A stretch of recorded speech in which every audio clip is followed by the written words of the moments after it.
4-page 2024 Phantom Annual. It is this year's 2024 annual, and we're going to have a look at it. We've got the cover art for this year's annual has been provided by Jason Paulos, and this is a very, very fantastic, amazing book.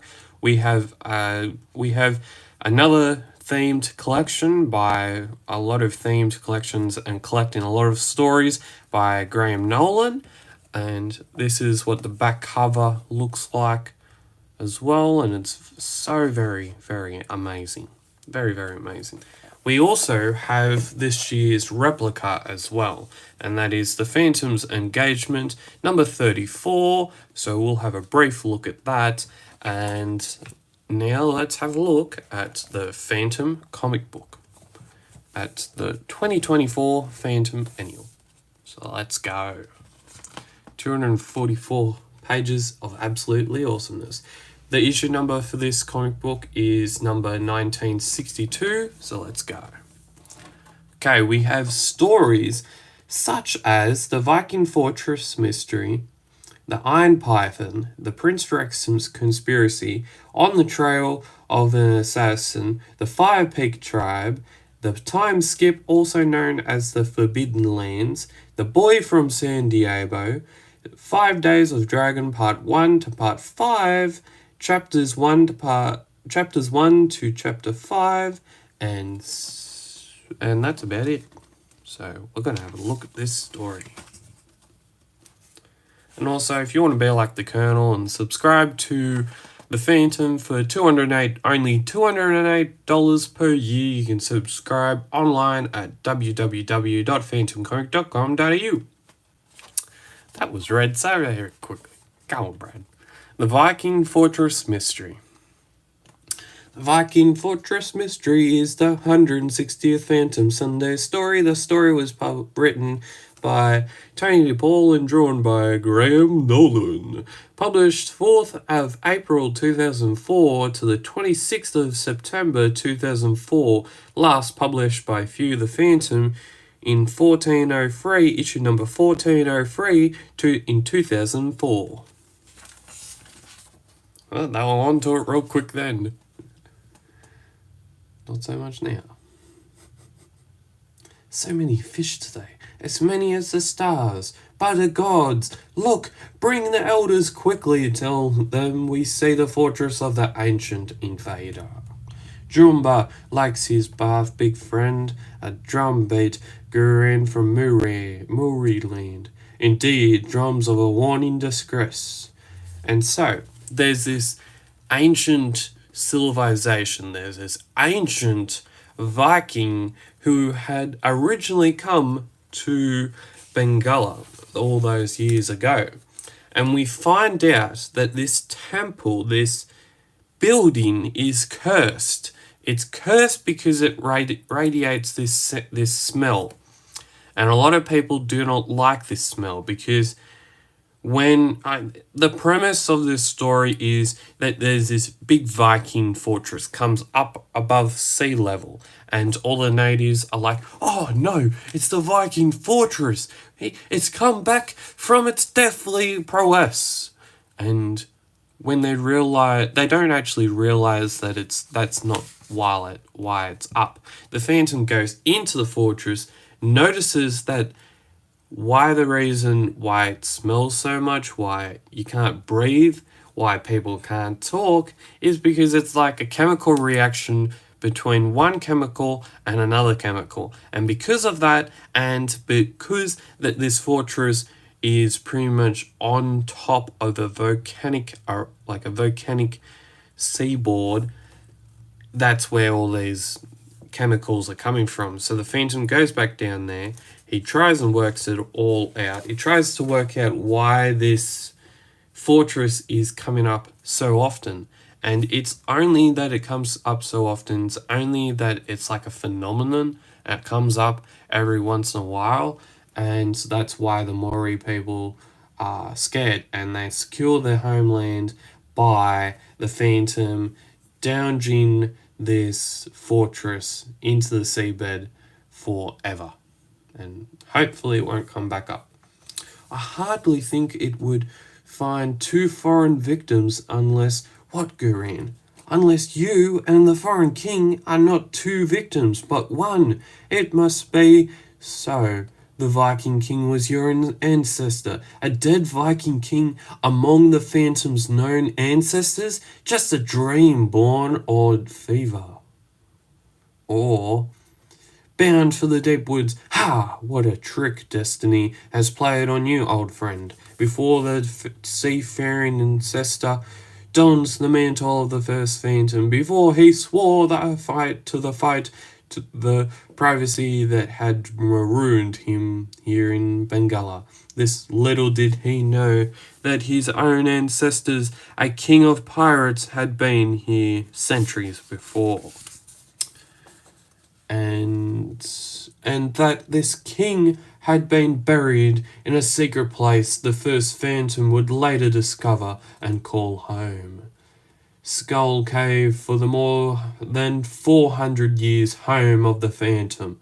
If you are right, Guran, the Viking king buried in the Skull Cave is my ancestor, then somehow I was right to see him among the first 20 phantoms when the fever struck me down. In more ways than one, my bloodline has a destiny in Africa. Do you suppose I did the smart thing, Guran? Sinking the Viking castle forever? Say what, Ghost Two Walks? Well, at the time, of course, I had no idea I was its rightful owner. Dun, dun, dun. The Vikings in Phantom Land. There was an article back. So this is the article that was published back in 2004, in when the Phantom comic came out, and Jim Shepard pretty much lays out that they may have been able to come. Vikings may have been able to come to Africa. They didn't because they just didn't know how to get here. They didn't know how to go from one place, and it might be also because they didn't even know Africa existed. So how were they to know that Africa was a thing? And this is the Viking longship, and I actually read this article, and it was actually quite interesting to read. It was an interesting read, and I'm quite happy that few actually included that article in this comic book, because that was real good. The Phantom Messenger bag. Wear yours off the shoulder today. I wear this every time I go down to Supernova. That's the only time I wear this bag. It's when I go down to Supernova. And I had my bag with me last year at Supernova, or one of the years I went to Supernova, and I was talking to Jason Paulos, and Jason Paulos said, "Oh, Brad, you've got your bag as well." And then Jason Paulos pulls out his bag because his artwork is on the bag and whatnot, and he pulls out his bag, and his bag looks like it's been very, very well used. And then I pull mine out, and it looks like it's only getting used once or twice a year, which is very, very true. It's getting once or twice a year. It's getting used that much. But yeah, the Phantom bag is very, very high quality. You can get it for $60, including shipping in Australia only. It's a man bag that cannot die. How good of a sale pitch is that? For the Ghost Who Walks fashionably, made from tough washable materials. Visit the Phantom online shop, www.phantomcomic.com.au, or phone 0292618122. And now we have a story called The Iron Python. We've already had a look. We had a look at this a month or so ago. I compared this story in black and white to it being published in colour by Regal Publishers. So if you want to check that out, it's up here. The Iron Python is the 161st Phantom Sunday story. The story was wrote by Tony DePaul and drawn by Graham Nolan. Published from the 3rd of October 2004 to the 25th 27th of March 2005. Last published by Few the Phantom. Last published in Few the Phantom issue number 1413 in 2005. Which I'm pretty sure I have as well. A lone survivor of a pirate attack swears an oath on the skull of his father's killer. To fight privacy, cruelty, and injustice, he became the first Phantom. More than 400 years later, the 21st Phantom honours that oath still, in the deepest jungles of Ivory Lana, Bungala's peaceful neighbour. What a terrible noise. No jungle creatures make such a racket. It is forbidden to go beyond here, but I must. Someone might need help. The old people tell stories of this thing, the path of the iron python. How it trembles. The python carried bad men here to dig in the earth in the days of my great-great-grandmother. A girl hears an unnatural sound in the jungle. Crush. Here her ancestors carved a mark, a warning to go no further. A dark shape moving, rumbling, and suddenly to the jungle it cleaved in two. Crash, snap, crash. And iron monster devouring everything in its path. It did not see me. It's going away by the gods. It's a train.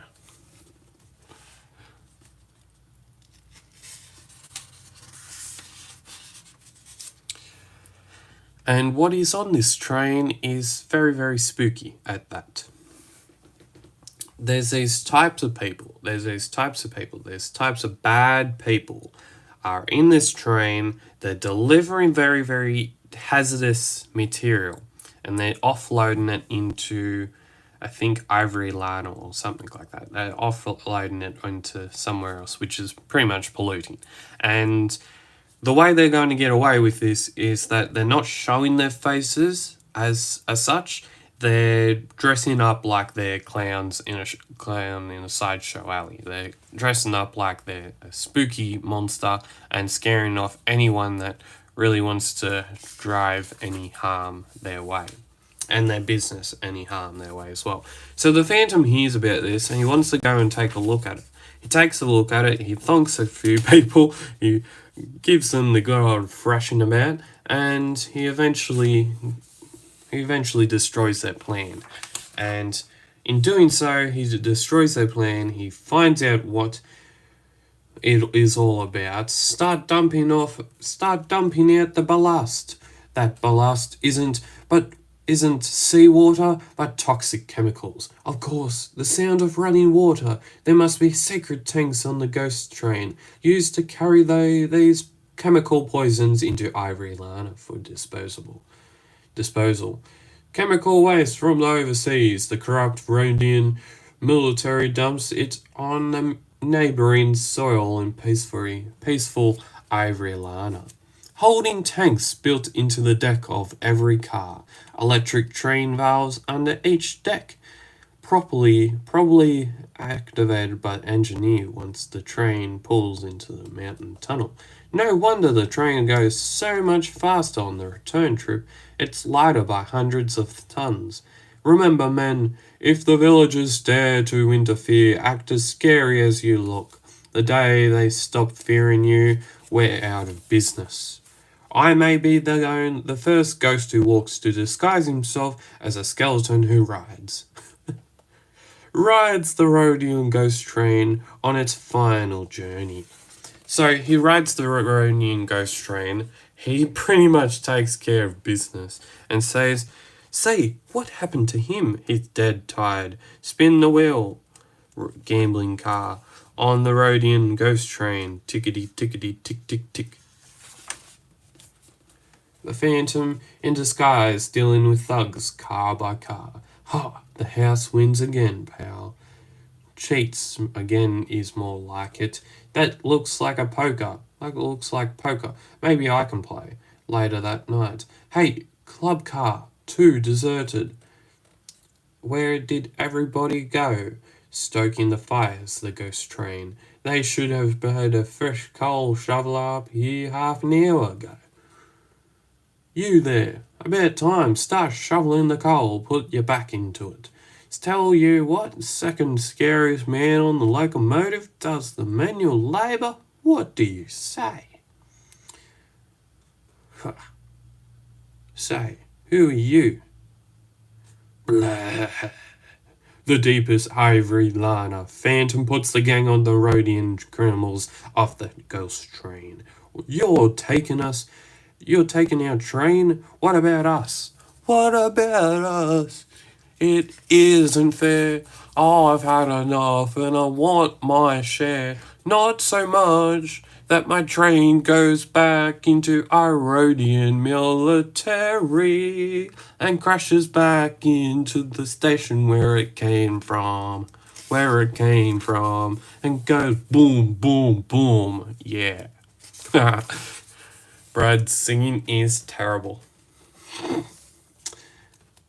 And after that, we have another story, which is called the Prince Rex Conspiracy.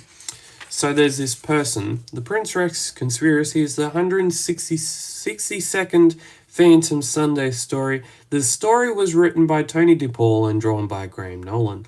Published on the 3rd April 2005 to the 25th of September 2005. Last published by Few the Phantom, issue number 1434 in 2005. For those who came in late, more than 400 years ago, a young man washed ashore on a remote beach in an alien land. A sole survivor of a laden racing pirates. He swore an oath on the skull of his father's murderer to fight piracy, cruelty, injustice in all its forms. My descendants will follow me down through the centuries. Phantoms live by their forefathers' oath, gave their lives fighting evil. Each took his place in the crypt of the phantoms, and in the ring and in the oath passed to his heirs. Phantom dead, long live the phantom. The world thought him the same mortal man, but he was immortal man. Ghost who walks, man who cannot die. Our phantom, the 21st of his line, nemesis of evildoers everywhere. Rex, a foundling adopted by the Phantom. Rex was abandoned at sea by an infant, rescued by Maori fishermen. He lived for a time at the jungle mission.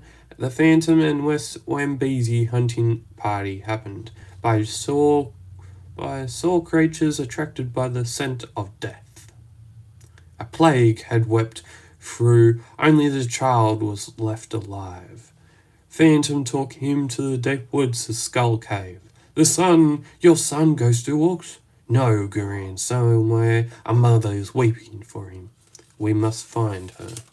They find where Rex is supposed to be. He's supposed to be in Baron Khan. He becomes the king of Baron Khan. And in doing so, his childhood friend called Tom Tom is coming to visit him. And there's a couple of people in this story that do not want the same way to keep continuing. Like they're old and they're traditional and they're traditional in their ways of how they do things, and they want to see it go back to the way that they want it to be. So there's 3 people. They hatch a plan to assassinate the Prince of Baron Khan, and what happens is the Phantom is what happens is there's a villain's missile finds its mark, and the deed does not go unnoticed. He finds them, goes to Baron Khan, finds that the Tom Tom and Prince of Baron Khan are in worse for wear. He solves what is about to happen. All the soldiers are out in force, and they're not struck down by the plague. Pardon me. But Prince Rex of Baron Khan, his bodyguard, and Tom Tom are. So that then means that there's something sus going on here. There's something suspicious going on here. There's something suspicious going on here.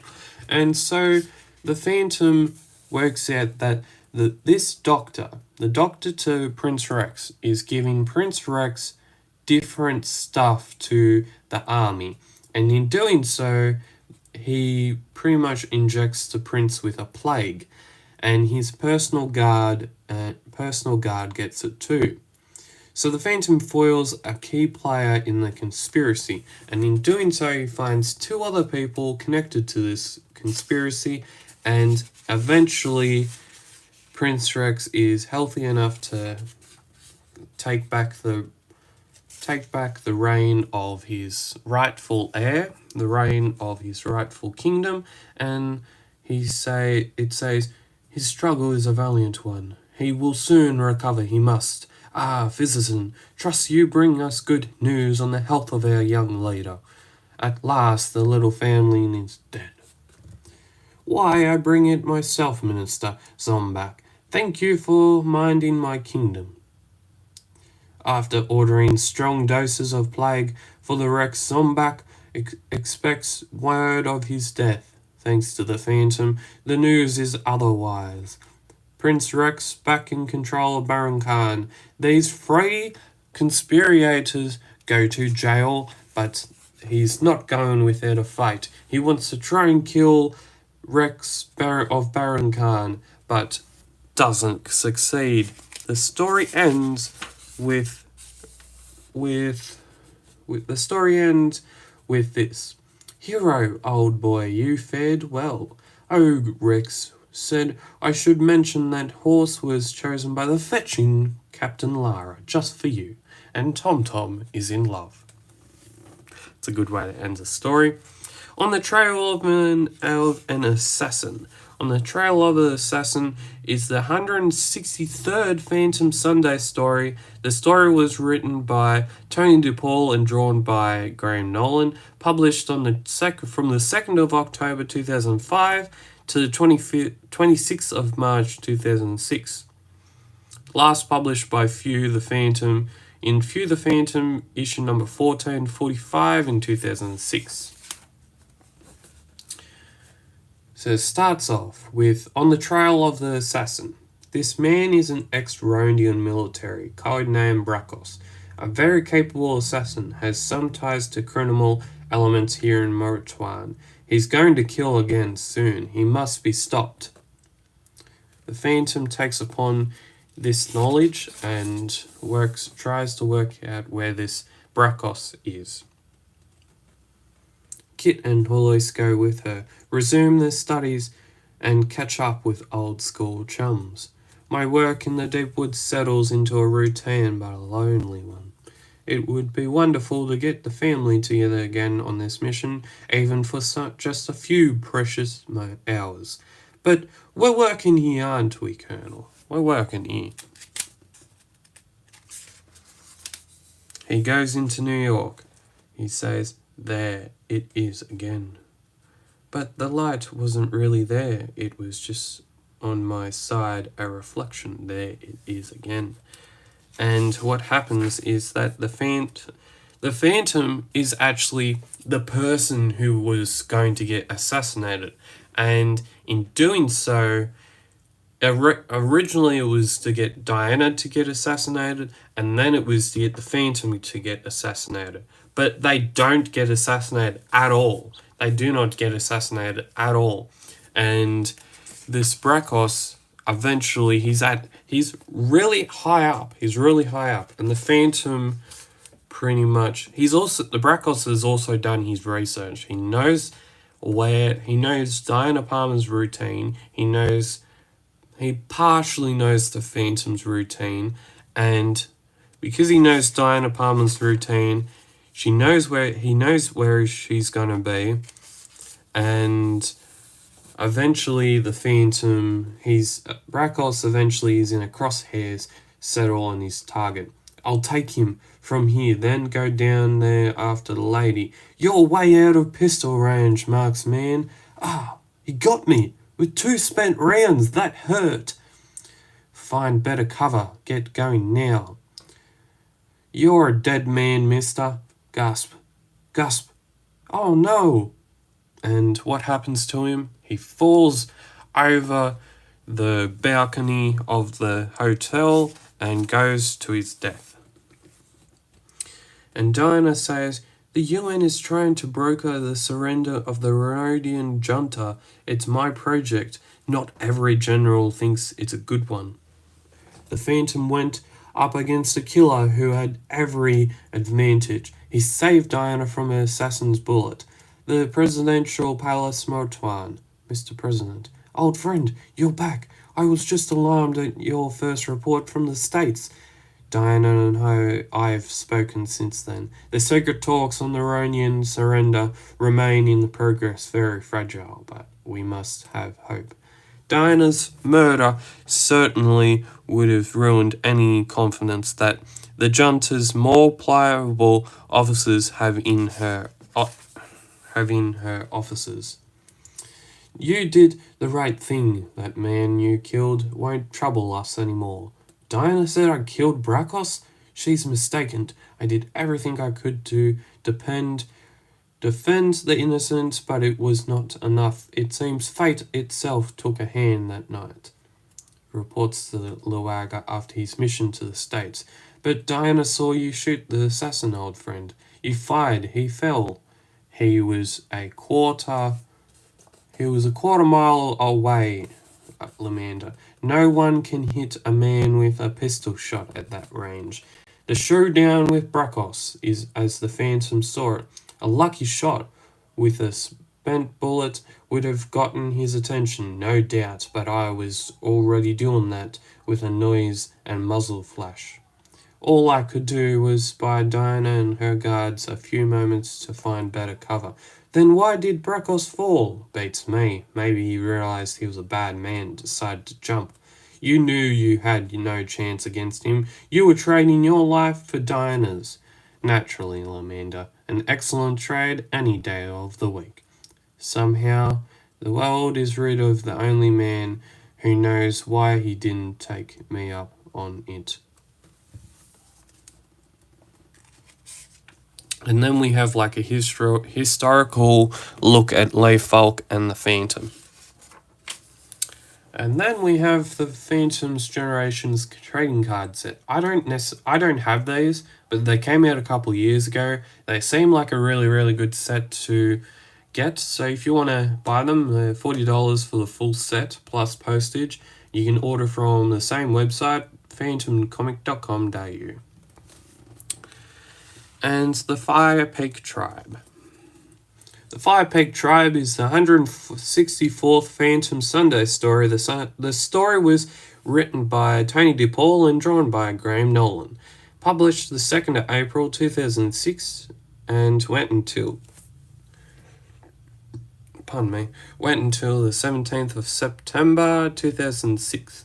Last published by Few as Mystery at Fire Peak in the Phantom, issue number 1467 in 2007. So what happens with this Fire Peak story? Fire Peak Tribe. No welcome at the gate. Kit knew I was on that flight. I suppose he was needed somewhere as the Phantom. Mistress, Diana, welcome, allow us. These men are Bandar from the deep woods. What are they doing here in Moituan later? This must be it, just up ahead. Miss, I cannot leave you here. There is nothing. I'll be all right. Take cab to the Onobo Road to the dead end. There's my escort now. Miss, you know this man? How much is the fare? Get away, bandit. They must be running some kind of special today. Free cab rides from the airport. You'll be...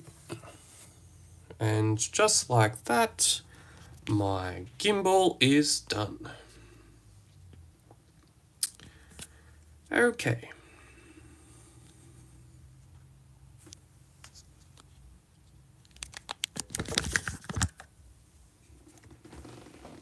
I wondered when that was going to happen.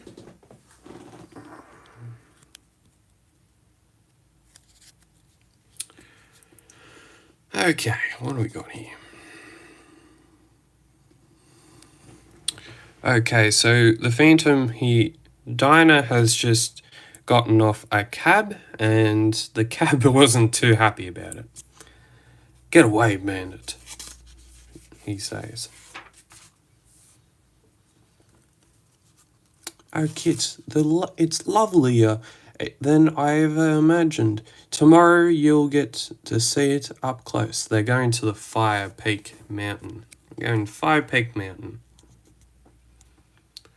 And what they find at Fire Peak Mountain is a tribe that's encased in glass. And in doing so, this tribe that's encased in glass is one of the biggest things to have happened in the 21st century. They go for a little swim, they find some glass havens, and then these people get the Phantom and Diana, they bring them into the glass cabinet, and they want them to stay there forever. Because they think their place is the best. And I read something here. Diana has been taken to the authorities by now, but I haven't seen a single building like a seat of power. Perhaps a society this advanced has outgrown such things. And somehow the Phantom says, "Darling, we passed on a road in Wambezi land. You were very young when then actually a young woman filled me in on the details, conveniently enough. Gods of fire and water, the great ghost who walks." And an Austri volcanic peak uninhabited by man. Or so the world thinks. You needn't concern yourself for our safety, great friend. Our efforts to conceal ourselves are bearing fruit. The lowland tribes will never suspect we are here. As always, only you will. And her, don't worry about the intruders. Have ways of making her forget all Shaw has been here. Tell me, O ghost who walks, why have we not seen you here before today? My mark takes me where I am needed. Among the Mori and the Wambezi, the people plagued by the violent men of the world. I've wandered Bengala for more than 400 years and have yet to hear a cry for justice from the Fire Peak.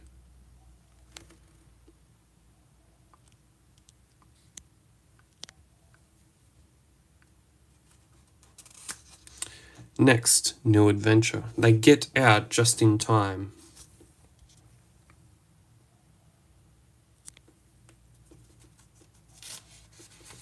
The next story is The Forbidden Lands. So we have the time skip, also known as The Forbidden Lands, is the 165th Phantom story. The story was written by Tony Paul and it was drawn by Graham Nolan, published on the 1st of October 2006 until the 25th of March 2007. Last published by Few the Phantom, issue number 1478 in 2007. And I apologise for the camera work at the moment. We just lost my gimbal to it not being charged properly, so this is how we're doing it for the meantime, until this live stream ends, obviously. So the Forbidden Lands. On a grassland forbidden in Wambezi law, cars and men that would seem more at home in another time. So what happens in this story is that there's this part of land in the Wambezi, and this same this same time, this same part of time keeps on happening, and it keeps on happening, and the Phantom discovers that why it's called the Forbidden Lands is because the same event happens over and over and over and over. And why it happens over and over and over, we will never know. We'll never know why it happens. But a lot of strange occurrences also happen. A lot of things come out of the past, and you feel like they shouldn't actually be there, that they're in their current time, but they don't think they're in their current time. They think they're still in the 1930s golden age. But really they're in the 21st century. So the Phantom, he works out that this part of Wambezi isn't that good. Put yours up there a little bit better. Like, look at some of these panels. Some of these panels are very, very nicely done.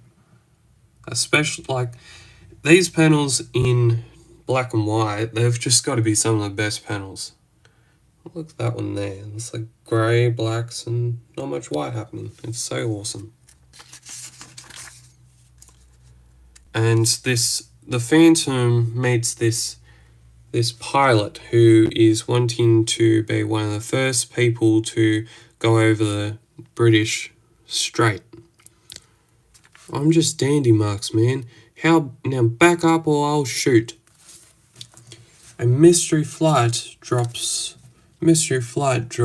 but out of the sky and bounces through the rugged grasslands. The pilot, not exactly a damsel in distress, is she?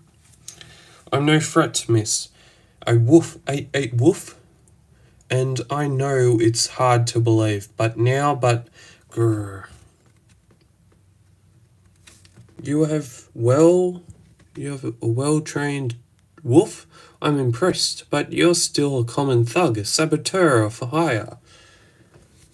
Miss, I think you've been mistaken to me for. Whoever hired you better get it through his thick skull. I'll be the first to fly the Atlantic against the wind, solo. Now stop. So the Phantom finds out that this particular person is from a different time period.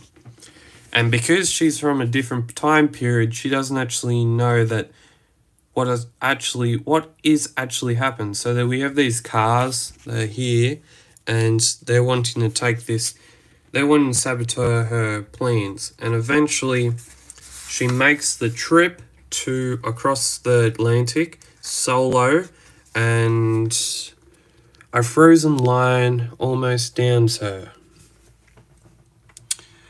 A frozen line almost downs her over the Atlantic, and a second freeze-up makes for a rough landing in Nova Scotia, but she gets there, or should I say got there.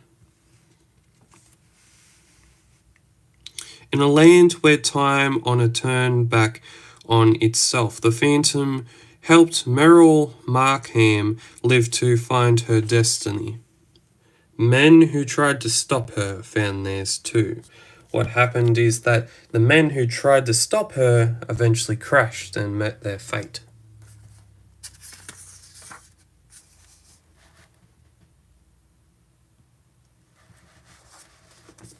And then we have The Boy from San Diego. The Boy from San Diego is a 2003 Tim Phantom story. Written by Graham Nolan with art by Carrie Lepelin. And it was first published on May the 2003 by Egmont in Phantom number 10 of 2003, last published by Few the Phantom in issue number 1368 in 2003, and I have that issue because it has the Boy from San Diego right on the front cover, and it's one I can remember it.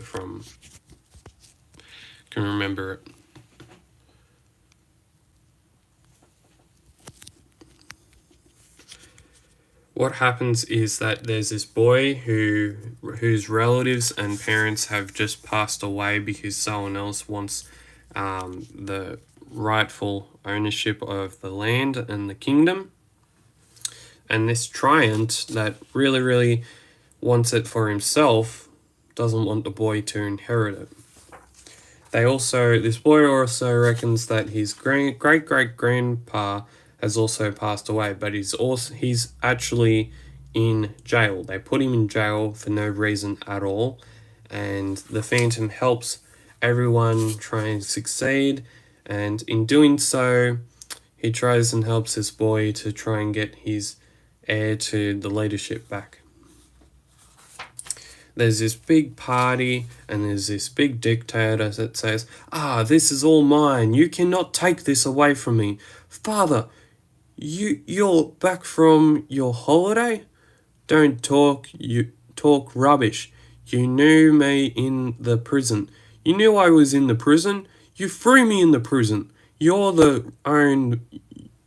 your own father, wretch. And so this dictator, who wants to have power all to himself, calls a meeting and says, no, he's lying. It is... The game's up, Marksman, and you will see how the judicial system works here in San Diablo. Judicial system. In other countries, it would be called outright murder. Friends, countrymen, the Marksman is a hired killer who is planned to take the life of your beloved leader. No, he's lying. It is. Let go of me. And then the kid tells the truth and says, listen to me, my uncle lied to you. He is an evil, unscrupulous man. It was he who killed my parents. Are the president and his wife dead? Murdered. You murderer! Criminal! Death to the Triant! Down with the General de Guzman! And he eventually knocks himself out and serves a sweet hand of justice. And in the last story, we have 5 chapters. And I think that this story here, the boy from San Diego, I think they could revisit this story by the Phantom having to go and see what the boy from San Diego is up to. I think if there was a part of the story where this kid's run into trouble, or there's another person wanting to take power away from him, and then the Phantom comes and stops that and puts him in jail somewhere, I think there might be a storyline there. Okay, we have a story that was originally published by Moonstone, and it's called, and I'm going to read this because this is one of my all-time favorite stories from this 2024 annual. From the Chronicles of the Third Phantom, October 1667, an emperor of the ancient China gathered the magicians, alchemists, and wise men of his court, commanded them to tame a great dragon that threatened his kingdom. This they did, trapping the dragon in a statue of precious jade, which was then split into 5 pieces and presented to the emperor. The dragon's awesome might, they told him, could be unleashed only when 5 pieces were joined. The emperor was well pleased, knowing he now had a great and terrible weapon at his disposal. And what happens throughout the ages is that the Singh Brotherhood wants this item, wants this weapon, wants to know that if they have this dragon that can destroy everything in its wake, then they will be unstoppable. And over the centuries, the Phantom is trying to stop all that from happening. One of the jade pieces goes to the Singh Brotherhood, then the Phantom gets it back, adds it to the collection, pretty much. And then we have another part of this story where we have some of the story markings to do with who the artist actually is. Ruben Procopia is the artist behind this story, and I think I quite like his work. His work is quite cool. It's quite modern as well. So we head to another century. From the Chronicles of the 11th Phantom, May 1762, in Wallabout Bay, the Redcoats established a prison that rivaled any in the history for sheer misery and cruelty. More people died here than General Washington that lost in the battlefields of that bloody revolution. Those who devised this unholy place deserve to be hung, but they weren't the only men in King George's navy who'd made a deal with the devil. The name is Sing. Yes, sir. Sorry, sir. The man who came for is down below. Pardon the smell. Must be from India. Keeps nattering on about Bengal or something such. The ghost. Bengala, now leave us. Do you know who I am? Sing Brotherhood, do your worst, I will never tell. You do not have to say something, a thing, you cretin. I already know all I need to know. So, he starts to try and cut him open. The Phantom comes out and says, Belay, that talk, son. If you'd sailed the South China Sea as I did, you'd know better than to insult a man named Sing. The Phantom says, it's a ghost. Correction, it's a ghost who walks. I had learned a Captain Corcoran's fealty to my enemies the hard way. 5 years had it been since his man o' war packed the Sing invasion of Mogadishu, where I failed to stop them. Now they were after a weapon of far greater power than a ship of the line. And even after that, he has a big, massive battle on his hands. He's battling the Sing. He's battling pirates. And eventually, he gets what he came for. He saves someone, and in doing so, he takes that person back to the beaches. And the person says, I found the fragment. It looks just as you said it would. My ship was taken as I tried to bring it home, but I kept it safe. I kept it. Death claimed him before he could finish, but I knew what it must be done. The man had been a chieftain of Bengala. My father sent him and others to search the world for 4 lost items of unspeakable power. The Sing Brotherhood would use them for ill. This man, the hero, swallowed this fragment rather than surrender it.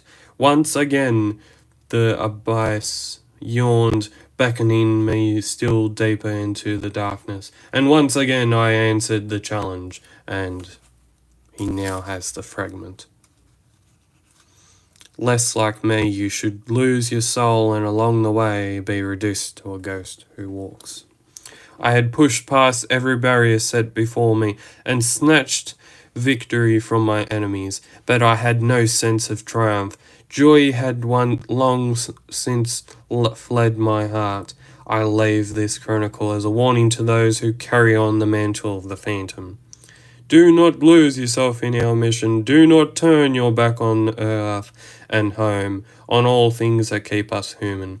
Less like me, you should lose your soul and along the way be reduced to a ghost who walks. I think in the world of modern day superheroes and the world of modern day heroes to speak, and the way that, especially the way that the Phantom is now portrayed nowadays, he's not a person who is supposed to be delved in darkness. He's not a Batman.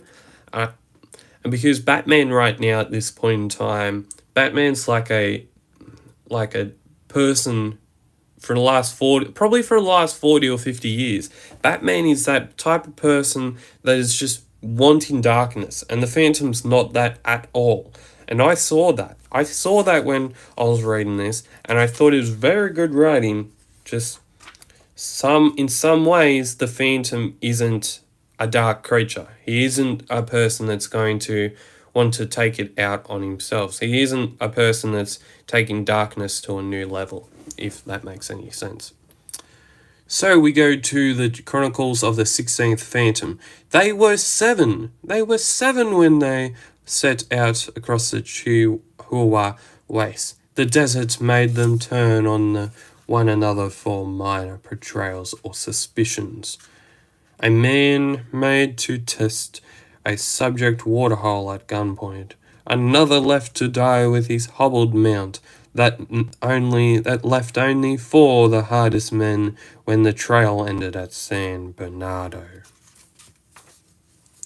Make sure it's full, box. Thirsty trip from Nagals. Si, senor. Killing's thirsty work, too.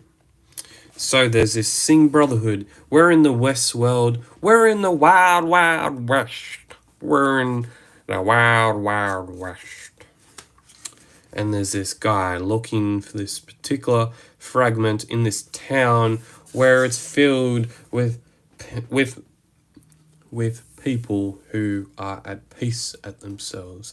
And this person is bringing terror to their town. The Phantom doesn't want any of that. He arrives with very little time to spare. There's a person's life on the endangerment list. He is about to take someone's life when the Phantom absolutely pretty much wrecks his plan.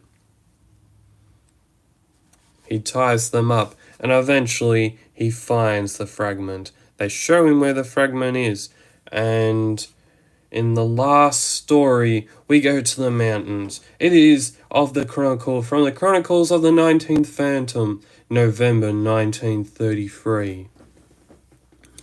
There's this gang. They're at this monk monastery.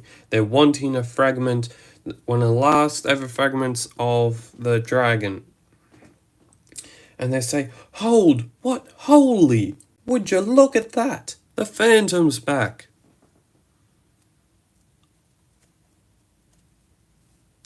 And eventually the monk monastery gives them a riddle and says, "As for what you'll seek, all I have is a legend foretold, a mystery handed down to me from my grandfather, and his before that, and his before that. He shall stand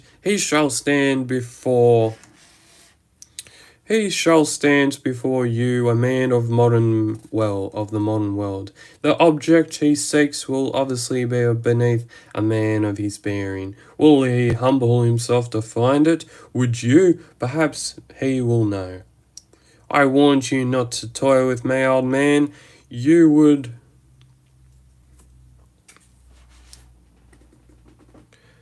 And he takes the kid, he takes the kid, and he says, "The dragon and your death, no, the Phantom." And they're in a death threat battle. The Phantom wins, and eventually he finds where it is and works it all out. I think he's still alive. It's a miracle. Translated from Egyptian. Your mission is complete, Phantom. It wasn't just my mission, Gurion, but the mission of my father, and his father before him. And with the dragon there under the wreckage, is that a body? Is it? We have to help him. I think he's still alive. I killed you, Ghost Who Walks. Finally killed you. But no, the Phantom is still alive. We have the Fuse Phantom 2023 Publishing Chronicle. We have some sketches from the story that are also included in this book. And that was the annual to this very, very big. That was the annual to the 2024 video of the review of the 2024 Phantom Annual. Now let's have a look at this year's replica. We'll have a brief look at this, and then Yeah, look at this. Like, how many times in the world are you going to see art like this? Very little.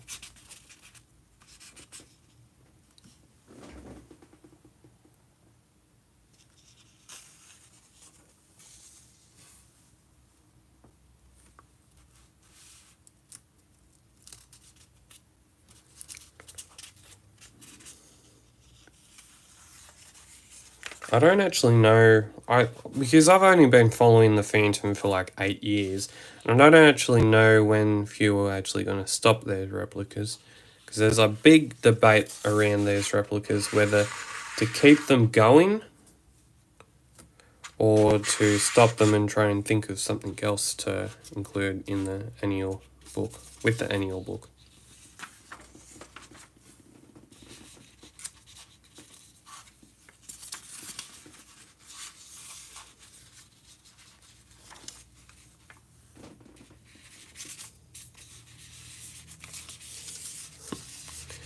It's very, very hard to do it without a gimbal.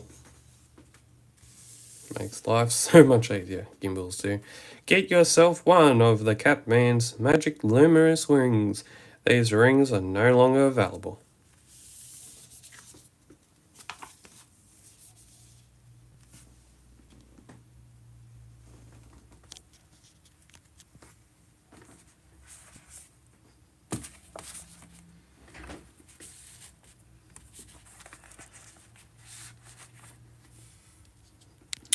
So I hope you enjoyed this review of the 2024 Phantom Annual, and I apologize for the for a little bit of the camera shaking and the camera work on this. My gimbal pretty much cut itself pretty much halfway through this review. So as always, keep Phantom Caving, stay safe, and soon on the channel we will be having a look at some more live comic book reviews very, very soon on the channel, so stay tuned for that. Keep Phantom Caving, stay safe, and you'll see me soon on the channel. Bye!